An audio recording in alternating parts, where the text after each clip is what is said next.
Dans le cadre de l'environnement urbain de Lomé, l'AFD travaille avec le district autonome du Grand Lomé pour pouvoir apporter un certain nombre de solutions à la ville de Lomé.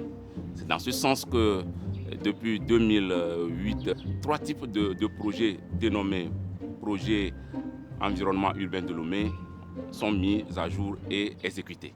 Disons PEL 1, PEL 2, PEL 3. Le PEL 3 fait partie des projets recensés par cette initiative Clean Ocean. Centré sur la gestion des déchets, il contribue à lutter contre la présence de déchets plastiques sur terre et dans la mer. Le territoire du Grand Lomé, c'est environ 2 millions d'habitants aujourd'hui, un quart de la population du Togo, et c'est 300 000 tonnes de déchets, d'ordures ménagères produites par an. Avant 2005, ces déchets étaient jetés dans des dépotoirs sauvages dans les différents quartiers de la ville, avec les conséquences sur l'environnement urbain que ça peut avoir, voire sur la santé des populations riveraines. Une partie des déchets est également brûlée dans chaque cour, dans chaque maison. Donc tout l'enjeu de la collectivité locale, de la commune de Lomé, était de remettre sur pied une filière capable de ramasser l'ensemble de ces ordures, de les amener d'abord dans des centres de regroupement intermédiaires, puis dans un centre d'enfouissement pour un traitement final. Pourquoi des centres de regroupement ? Eh bien parce que pour collecter les déchets, dans chaque maison, on fait appel à des pré-collecteurs. Classiquement, ce sont des tricycles qu'on voit en ville, avec des déchets plus ou moins triés derrière. Et de ce centre de regroupement, ensuite, on va jusqu'à la destination, jusqu'à la décharge.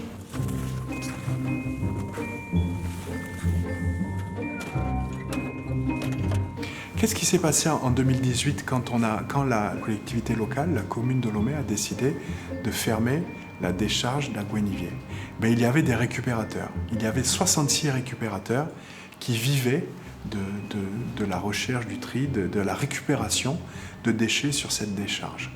Fermer la décharge, c'était leur couper tout moyen de subsistance. Kwame, c'est un ancien récupérateur qu'on a rencontré en fait dans le cadre de cet accompagnement-là.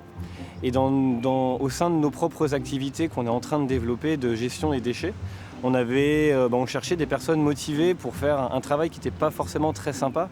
C'était d'aller nettoyer un canal de décharge d'un 4e lac qui a été construit récemment et qui draine une quantité importante de déchets en mer. Entrepreneur du Monde a notamment créé une structure, l'ONG qui s'appelle Miawodo, ici au Togo, pour travailler spécifiquement sur les déchets et la valorisation d'un grand nombre de déchets. C'est d'ailleurs eux que nous avons retenus au niveau de nos bureaux pour nous aider à améliorer notre gestion des déchets. Et nous avons un composteur, du tri plastique, papier, verre et ordures ménagères qui nous permet de réduire sensiblement le volume des déchets qui est collecté par un pré-collecteur avant d'être déposé dans un centre intermédiaire et puis de terminer au centre d'enfouissement technique d'Aképé.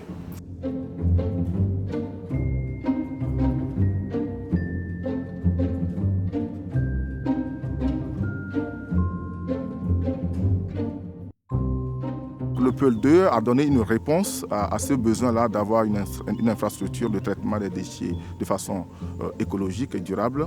Et c'est ça qui est le CET. Les précautions étaient prises pour éviter de polluer le sol. Donc il fallait collecter le lixiviat, le traiter. Il fallait également éviter que notre installation soit source de pollution de l'atmosphère. Donc il fallait collecter le biogaz et le traiter et au mieux le valoriser. Les actions qui ont été menées à côté ont permis de développer d'autres aspects qu'on n'avait pas imaginés au départ. En l'occurrence, le fait de commencer par reboiser tout autour du centre d'enfouissement technique pour en faire un puits de carbone. Le fait que les travaux ont permis de retenir des eaux de pluie tout autour ont attiré finalement des espèces animales et aujourd'hui on se plaît à visiter le CET, à regarder tout cet ensemble d'oiseaux qui nous accompagnent, qui sont la preuve également que le milieu est sain. Sur le site, il a été recensé une quarantaine d'espèces faunistiques, des poissons, des mammifères, des reptiles, et qui ont besoin d'être conservés et sauvegardés. En plus de là, une trentaine d'espèces végétales aussi ont pu être recensées. Si vous voulez, le PEUL 1, c'était d'organiser les acteurs et consorts. Donc c'est sortir les déchets de la ville tout simplement. Le PEUL 2, trouver un exutoire plus sûr pour les déchets, c'est un centre d'enfouissement technique. Mais sur le PEUL 3, on s'adresse beaucoup plus à l'activité de valorisation des déchets.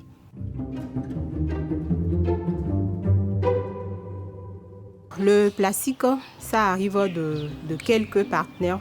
Il y a les collecteurs, les pré-collecteurs, ceux qui font les pousse-pousse qui nous les apportent. Bon, quand ils les apportent, nous on fait le stock par différents types de matières. Après le stock, on fait les tris par couleur pour séparer les différents types de plastique. Après les tris, ça passe au broyage. On a une machine de broyage. Le broyage, ça se fait, c'est une machine automatique de lavage. Ça lave immédiatement les matières qui sont broyées et ça sort propre. Après le broyage, il y a le séchage pour que ça soit sec et l'empilation dans les sacs qu'on stocke, ce que nous appelons le produit fini. Quand les enfants amènent leurs déchets, nous on les récupère. Ils nous donnent des déchets, ils profitent des jeux, des attractions qu'on laisse à leur disposition. Et maintenant, nous, on prend ces déchets-là pour faire des constructions. Ce qu'on leur dit, c'est ne pas risquer pour aller chercher ces déchets-là. Et puis, bon, quand on veut construire, par exemple, quand on a voulu faire la clôture, on les a dit, on veut des pneus, il fallait voir. Il y a des enfants qui sont avec les pneus, tout ça là. Donc, nous, ça nous permet de faire les constructions. Ici, c'est les piotas que nous consommons sur place. Donc, on a essayé de faire des sacs avec. Parce que, qu'est-ce qu'on avait distribué dans les écoles? On disait aux élèves, ils ont dit non, c'est que c'est vilain, que c'est pas esthétique. On dit non, vous allez au sport. Au sport, par exemple, vous mettez le sac dans les sachets noirs. Pourquoi pas ne pas mettre les sachets dans ce sac-là et mettre ça dans votre propre sac? Les ordures sont déposées par terre avant d'être ramassées. Et donc, en les ramassant, c'est avec du sable, beaucoup de sable. Près de 40% des ordures que nous avons ici sont gorgées de sable. Alors donc, notre table de tri est faite avec de petits trous. Donc il y a là les métaux, les boîtes de conserve, les sachets de piawata et autres sachets plastiques qu'ils mettent de côté. Avant maintenant de dégager les éléments vraiment dits fermentescibles pour être convoyés au niveau de la formation des andins. Donc c'est après 2 mois, n'est-ce pas, de retournement, du suivi total de ces andins, on le convoie sur le hangar de maturation. À partir du début de lancement jusque le regroupement des tas de ces andins, nous prenons 3 mois pour avoir le compost stabilisé. Nous le mettons dans les conteneurs.